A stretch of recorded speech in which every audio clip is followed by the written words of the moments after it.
to No Smoke TV. Today we have a special guest, Mark Ditt in the building from 60 Days In, Season 5. How you feeling today, brother? Man, I'm good. How you doing today, bro? I'm feeling great, man. I'm feeling great. Man, I want to thank you. I want to thank you for reaching out to me and having me on your show, bro.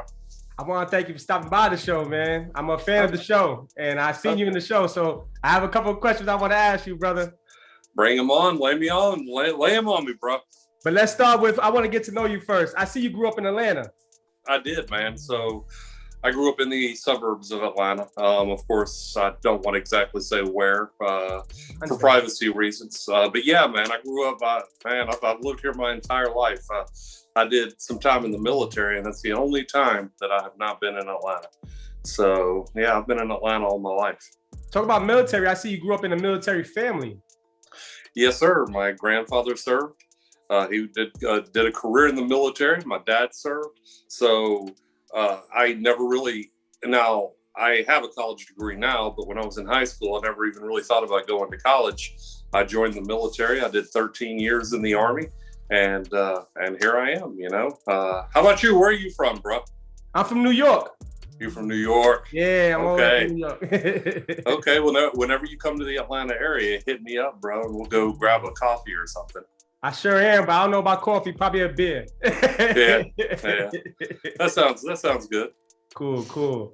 So, you did 13 years in the Army. How was that? I did, man. I loved it. At some point, I got a little burned out and said I didn't want to do it anymore. And but things, you know, I did 13 years. I enjoyed every minute of it. Deployed a few times, been overseas, multiple countries. I was an artillery guy, and then I switched over and became what's called a human intelligence collector, which is it's a big fancy schmancy way of saying Army interrogator.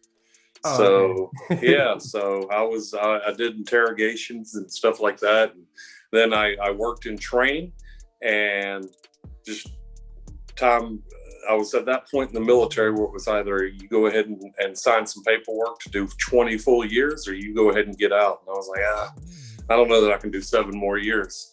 Of course, now I regret it, because had I done that, I would be retired.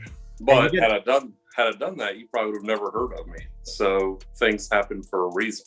Exactly. Now the world knows you because you left early. There you go. Go. My dad was in the Army too. I was thinking about joining the Army when I was in college, because you know when you're in college, they try to press down on you, like we'll give you a bonus money if you join. So that was tempting, but for some reason I will say, for people that are thinking, maybe they're watching your show and they're in high school or whatever, I would say the military was good for me. I mean, it paid for my college. You actually paid, and everyone that watched paid for my college degree, because I used what's called tuition assistance while I was in, and it paid for my entire bachelor's degree, and used some for a master's, to get a master's degree, but I kind of dropped out of my master's degree program after a year. But it is what it is. It's too much work, and I had little kids at home at the time and all that stuff. So yeah, so that's why I dropped out. But it is what it is. So the Army life, I guess it got you ready to be a correctional officer? Well, you know what's funny about that, and I'm having technical difficulties. This thing keeps falling. Sorry, but I hear you my apologies. Okay, as long as you have me fine. So I will tell you I became a correctional officer right after I came out of the military. Not because I wanted to be a corrections officer, because let's be honest, who goes through school and they're like, I want to be a corrections officer when I grow up. So when I got out of the military in 2013, if you guys will remember, we were still kind of bouncing back from the Great Recession of 2008. So there just weren't a lot of jobs, and trying to find jobs kind of become impersonal. You know, you send a resume to some random email address along with 10,000 other resumes. So it's hard to get picked out of the crowd. But couple that with the economy wasn't doing great. I got out. I was like, well, I got to support my family somehow. Someone told me, hey, there's this prison hiring. So, hey, you do anything you can to take care of your family, right? So. And I see a lot of people that come out the Army usually go towards like officer jobs, because there's like those first jobs that are offered to you guys, correct? Well, I think That's a good point. It's a good question because most people that come out of the military are looking to keep that camaraderie. Maybe not necessarily the BS that goes along with being in the military, but law enforcement is definitely kind of similar. I mean, there's a lot of differences, but it's kind of similar to the military. And in fact, I still work now. I work now for a sheriff's office. I left the prison a long time ago, but law enforcement, like, those people are your family. And that's the one thing that I've seen over and over is I don't have coworkers, I have family members. So all my family members, though, don't exactly have the same skin as me. They might be a little darker, a little more, all sorts of different ethnic races and cultures and diversity. But that's what makes us great. So yes. A family isn't. I don't think, honestly, that a family is necessarily dictated by skin color. Never. About who the person is. That's it. Yes, sir. That's how I look at something. I don't never look at skin. I look at who that person is and how they carry themselves. That's it. Oh, yeah. Yep. As long as you're a good person, we can be cool. I mean, because there's good people and there's bad people. And race doesn't define that. It's a person's heart. And then, of course, you know me as the Bible study guy from 60 Days In. So I have a deeper theological belief there and what makes people good and bad. But that is not dictated by skin color. So as long as you're a good person, we can be cool, So we on that. I didn't want to get into that, but since we're on it, I want to ask you a quick question. Yeah, bud. Isn't it sad that we learn that as we get older? Well, being from a military family, I'll be honest with you. I don't think I ever really grew up. I mean, I grew up in the Atlanta area. I grew up in kind of a country town that has now since been enveloped, if you will, by the urban sprawl. People just moving out here so they can commute and have a quieter life. But I never really was subjected to a lot of racism as far as within my family. I think there was one point in high school that I had a guy show me, and all he did was show me. He wasn't trying to solicit me or whatever, but that someone had put some type of advertisement on his mailbox, and it was join the local clan, clan. And, we did have some of that growing up here, where I remember they would go to, whatever issue of the day was for those guys. They would go to the courthouses and stand there, but they weren't very well liked by the majority of the community. I think those are just fringe elements, whether, a lot of those hate groups are just fringe elements of certain, and it doesn't have to be a white fringe element group. Yeah, no. It can be, everyone has their own fringe element. And that, what, since you mentioned that, that's what the mainstream media focuses on. They don't focus on people that have common sense. I think majority of Americans are kind of in the middle. There's no, super right or super left groups out there. There are people out there, but I think the majority of the people are common sense and kind of flow in the middle. But the mainstream media will focus on the extreme right wing or the extreme left wing to paint. And unfortunately, then a big paintbrush gets painted across, these are what all Democrats believe. These are what all Republicans believe. And I don't think that's necessarily the case, to be honest with you. And that's real sad. And it goes into TV programming. They like to program people through TV. So that's why it's called TV programming. So Yes, sir. Yes, sir. But besides that, I just wanted to dabble that real quick. Yeah. This started out as an interview for 60 Days In politics. I want to get to know you a little bit. Yeah, bub. I see you had a loved one that went to prison. I do. So my brother-in-law was convicted because he's been out now. Hold on, I got to do the math. It was about 12 years ago. He made a stupid decision. He got locked up on. And he did it. It's not that he got locked up. It's not that he was innocent, but he committed an armed robbery and was sentenced to 10 years in prison. And he got out, I guess it's been about a year ago now. He did his 10 years and he's got another 10 years to do on parole. but he's changed his life around. And that is a big reason on why I wanted to do the 60 Days In program, because I knew things from the correction officer side, but I didn't necessarily know things from the inmate side.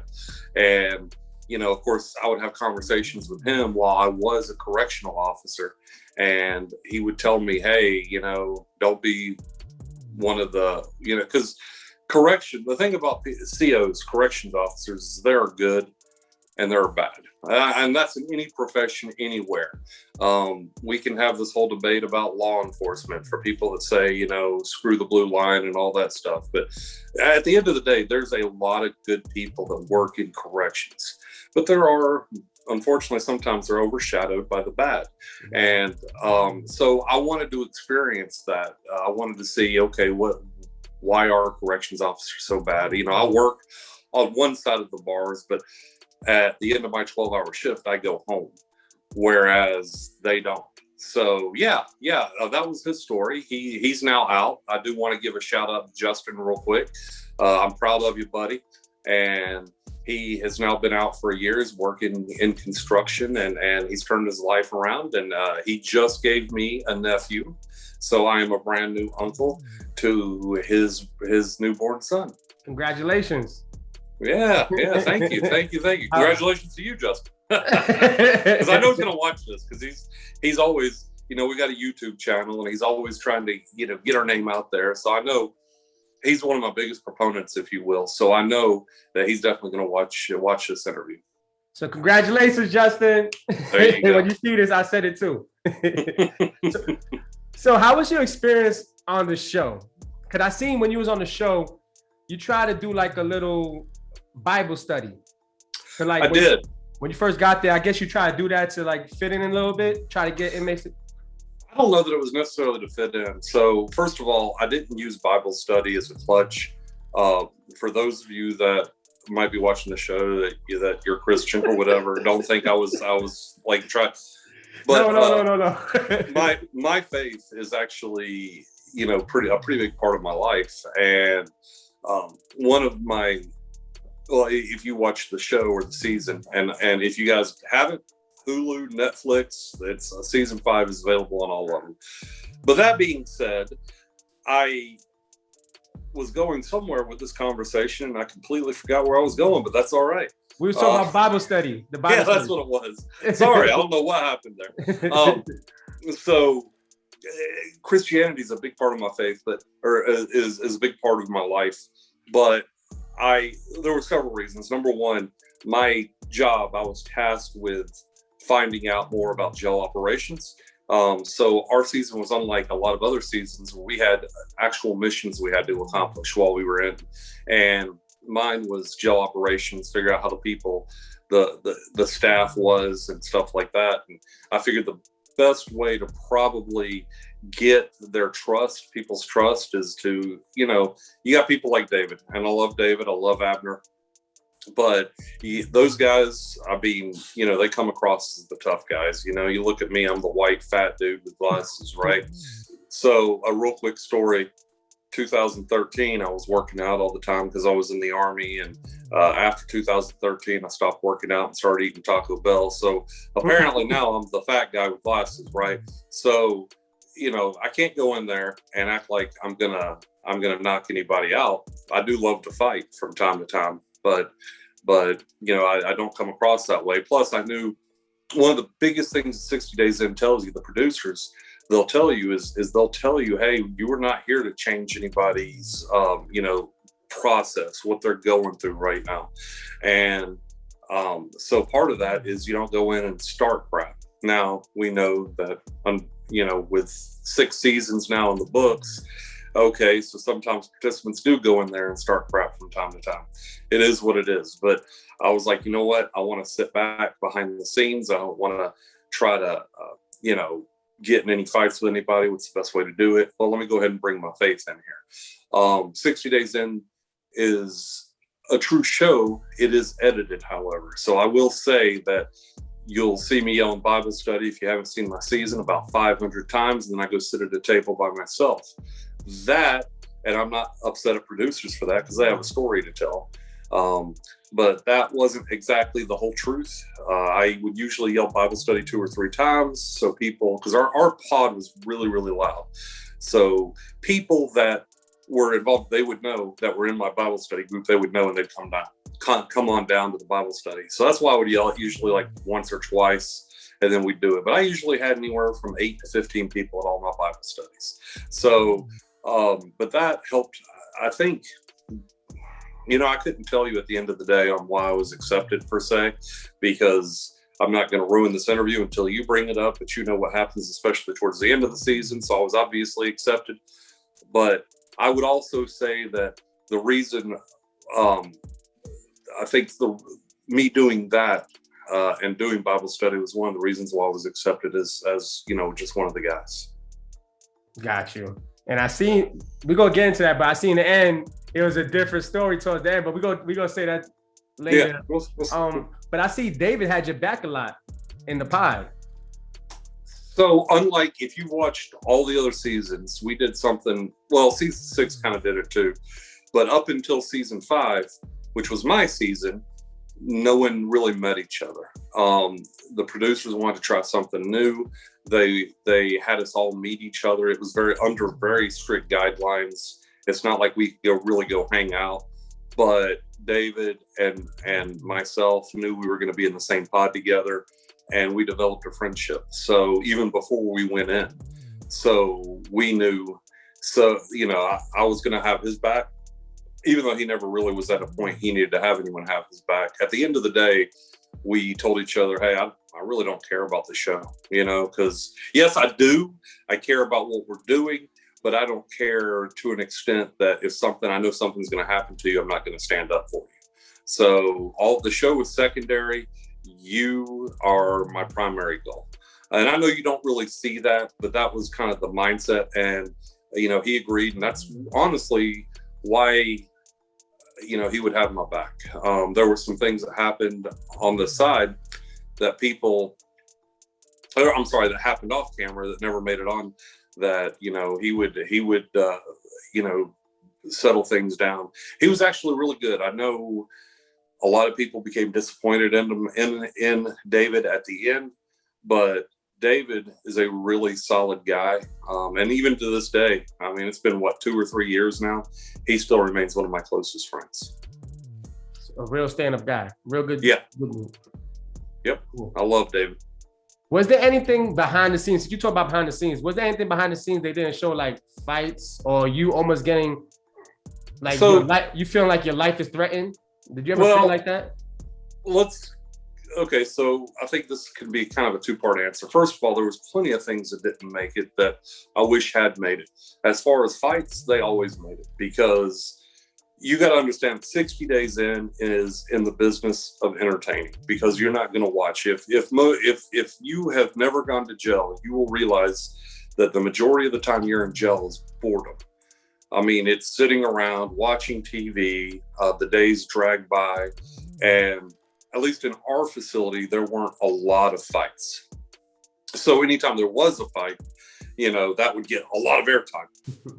So I would say 99% of the things that happened in our jail was not portrayed. So an answer for you there would be, one thing that I did is I started everything in jail. If you've ever been to jail, you know what I'm talking about. Anything you do, if you do something for somebody, there's some type of payment that's expected, usually in the form of commissary.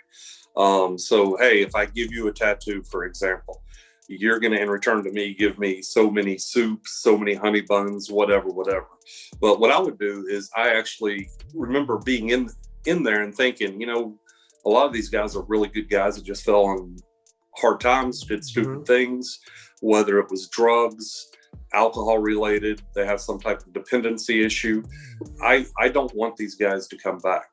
So I would actually write resumes I probably wrote resumes for about 30 people. And I mean, for that, it didn't matter. So Pinal County, Arizona, our season, everything was about race, which was kind of unprecedented in the 60 days in history. It wasn't usually about race. It was, you had a lot of gang activity in, say, season 3 and 4, but it wasn't necessarily as racially divided as our season. Our season was very racially divided. But I didn't care if you came up to me and you asked me, hey man, I really don't want to come back. Will you help me write a resume? We would sit there together and I would help these guys write a resume. Unfortunately, that part was never shown. And that's really a shame. As far as the danger side of it, to answer that, as I said, the second part of your question is, there were some times, a lot of people, there's a lot of hate for David once again. But when David got pulled out, I was there, it was about a week longer before they pulled me out. And he was very good. He's a very good politician, just very good about just ironing things out, keeping things, going. And once he left, there was a big, that's when things started kind of getting dangerous, to be honest with you. And there was a lot of heat in the pod after David left. Was when the one guy that Dylan, but the white guy that wanted to hang out with the black guys, that was when he got jumped. So there was a lot of things that happened after David left that, and I don't know if that was attributed to David or not. I'd like to think it is, but there were a lot of talks that he had with the other races to kind of cool things down. And once that was gone, things got a little crazy. So I was never necessarily in fear for myself, but in fear, there was more in general. Okay, what's going to happen? Let's see what happens here. Like the what if you were scared of the unknown that could happen. Well, we knew something was going to pop off.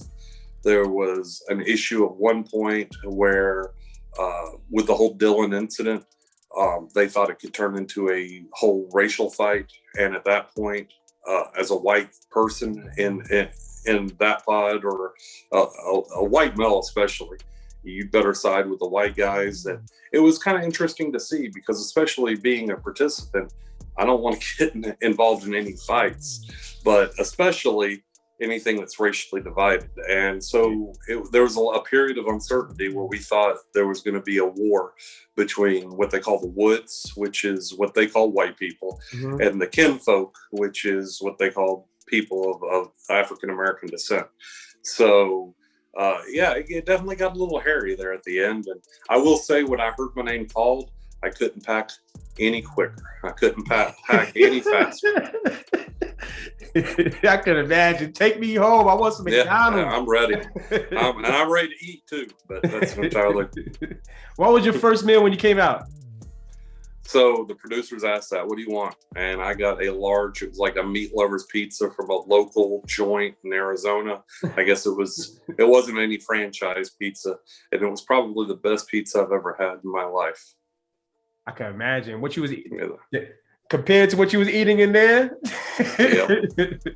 And if you've never been incarcerated, the federal government sets guidelines and says, hey, you will feed these inmates so many calories a day to ensure that they're not starving people. I mean, that's a federal guideline, which makes absolute sense. Well, that guideline was, I want to say it was like 1,800 calories a day, which most people don't eat.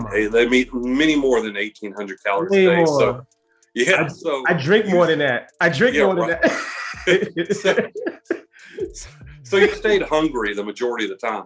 In fact, when we first go in, they don't give you commissary right off the bat. So you go a couple of weeks where you're just eating gel food. Man, it was bad, but you ate it because, you were, even after you ate it, you were hungry. So I couldn't imagine, So we talk about that, would you do the show again? Absolutely. Really?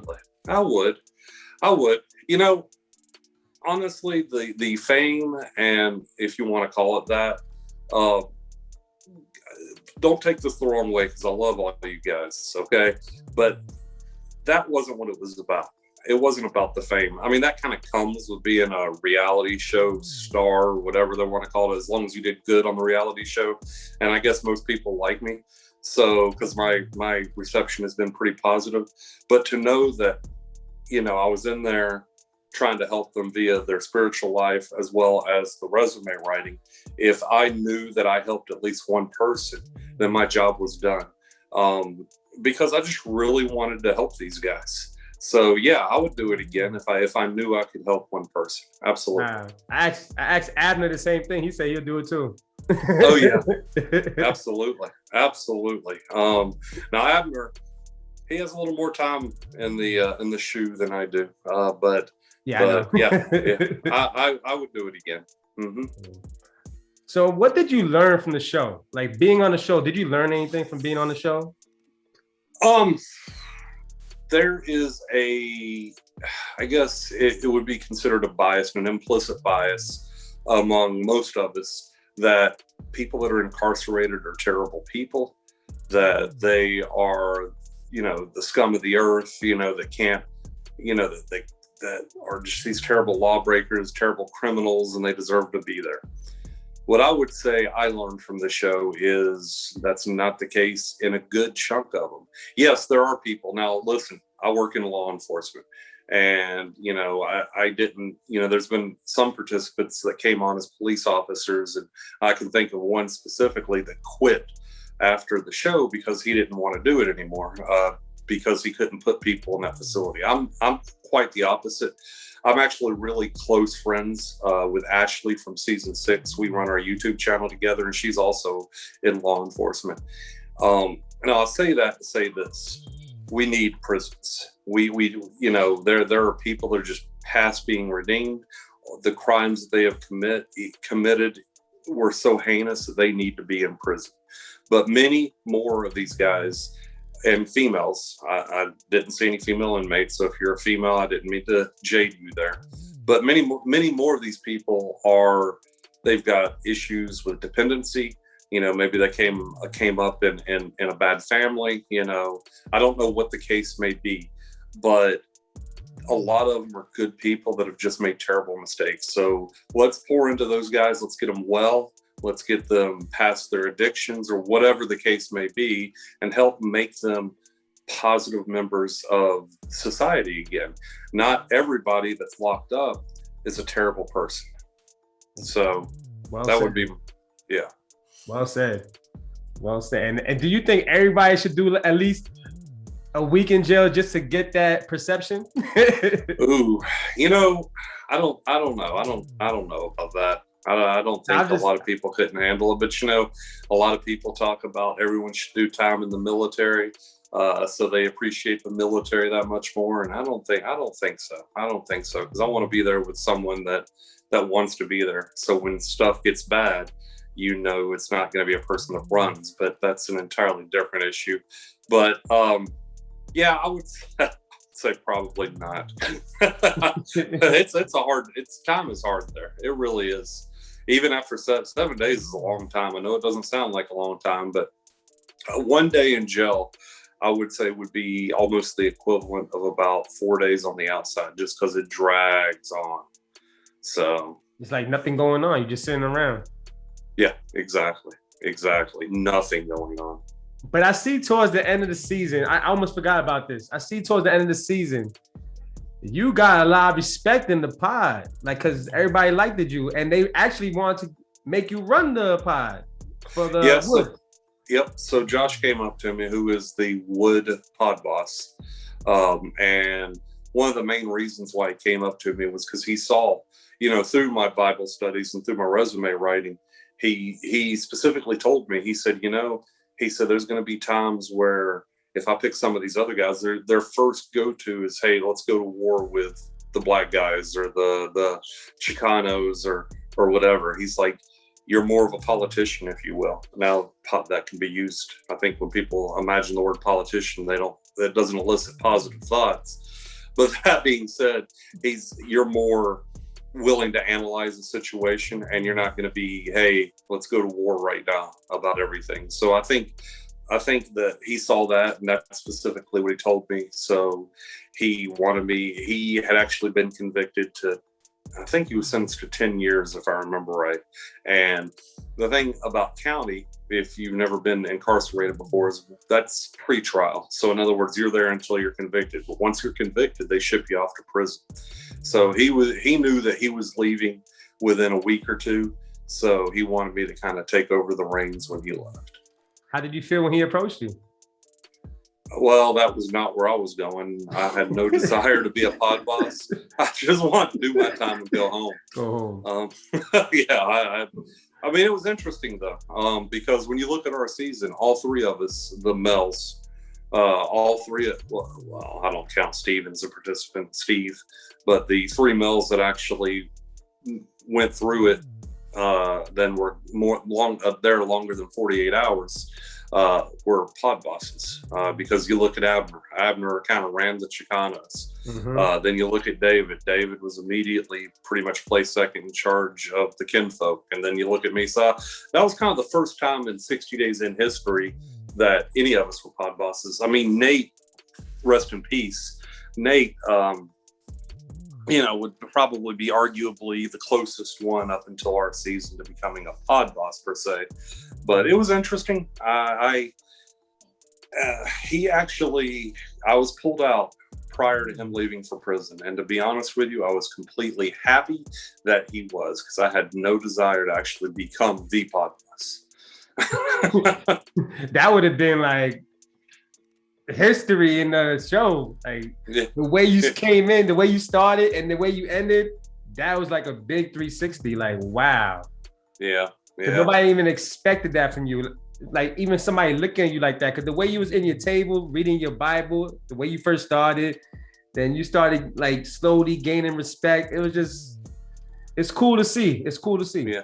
Well, I appreciate that. And, that's the one thing that I get bombarded on social media with PMs from people that pretty much say, I had my money on you leaving and this, that, and the other.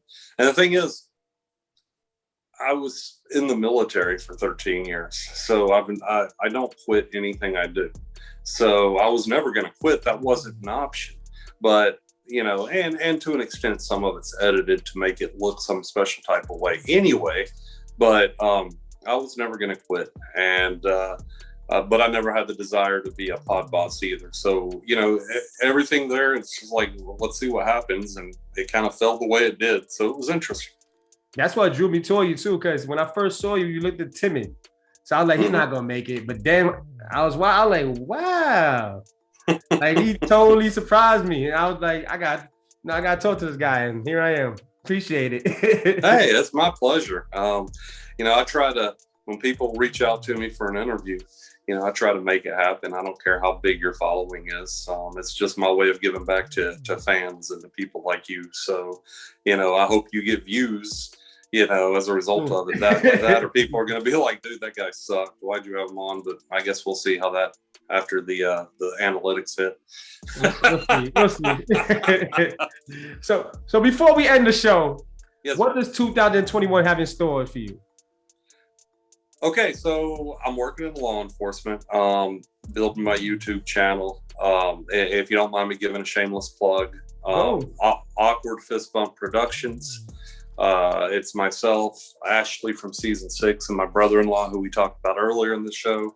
And you can follow me on any of the social media platforms. I think I just started one of those TikTok accounts today. I saw it. I saw it today, actually. I just started it today. So that is at Mark 60 Days In. And that's Mark with a K, 60 Days In. And all my other social media accounts, you can just type in Mark DIN. That's Mark with a K again, DIN, and you can find me. But outside of that, I don't know, man. My wife just started a company, so I'm trying to support her there, and I'm just still working in law enforcement. So I don't know what 2021 looks like yet. It's just one step at a time, though. You haven't been talking to A&E because you said you'll do another show. You'll do another episode. I would. I'll do any TV. So if you know anyone that wants to put me on TV, I've had some bit parts in other shows. I do want to put this out there, though. There is a small segment of 60 Days in Community that thinks that it's fake and it's a whole stage TV show and that we're all actors. It's not true. That's not true at all. 60 Days in, it is real. As I said, it is edited to make it more interesting to the consumer, which would be y'all. But you know, I've done a little bit of TV work. I've been in a movie or two. But really? You know, I could, yeah. I was in the, so I was on a TV show on Bounce TV called The Last Call. I was in Cobra Kai. If you've ever seen that on Netflix, I mean, the little bit parts. I promise you, it's nothing big. Like I sound big and bad. I'm gonna look for you now. There's a TV show with Hank Azaria called what's that called? Doggone it. He's some disgraced football or baseball commentator. You know, I've been in the movie Cell with Samuel L. Jackson and John Cusack. So it's been interesting. It's been an interesting ride. Was this prior? This was all prior. This was prior to 60. Well, some of it was prior, some of it was after. So as I said, if you're a producer and you're watching the show and you're like, I like that guy. That guy is awesome. I will come and work for you for $30 million, no problem whatsoever. I don't know. He might even do it for 10 million. He might even do it for 10 million. I've never closed the door on going back and do it. I think my wife is over it though, because everywhere we go, people are like, yo, you're Mark from 60 Days In. And she just stands there and rolls her eyes like, here we go.